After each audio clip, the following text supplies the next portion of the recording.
আমার নাম জান্নাত সাইয়ারা আফরা। আবৃত্তি করছি কবি রবীন্দ্রনাথ ঠাকুরের লেখা বিজ্ঞ কবিতাটি। খুকি তোমার কিচ্ছু বোঝে না মা, খুকি তোমার ভারী ছেলে মানুষ। ও ভেবেছে তারা উড়ছে বুঝি, আমরা যখন উড়িয়েছিলাম ফানুস। আমি যখন খাওয়া খাওয়া খেলি, খেলার থালে সাজিয়ে নিই নুড়ি। ও ভাবে বা সত্যি খেতে হবে, মুঠো করে মুখে দেয় মাপুরি।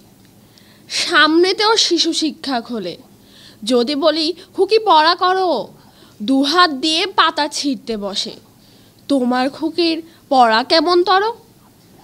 আমি যদি রাগ করে কখনো মাথা নেড়ে চোখ রাঙিয়ে বকি, তোমার খুকি খিলখিলিয়ে হাসে, খেলা করছে মনে করেও কি। সবাই জানে বাবা বিদেশ গেছে, তবু যদি বলি আসছে বাবা, তাড়াতাড়ি চারিদিকেতে চায়।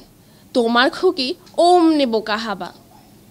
ধোবা এলেই পড়ায় যখন আমি, টেনে নিয়ে তাদের বাচ্চা গাধা। আমি বলি আমি গুরুমশাই, ও আমাকে চেঁচিয়ে ডাকে দাদা। তোমার খুকি চাঁদ ধরতে চায়, গণেশকেও বলে মা গানুষ। তোমার খুকি কিচ্ছু বোঝে না মা, খুকি তোমার ভারী ছেলে মানুষ। ধন্যবাদ।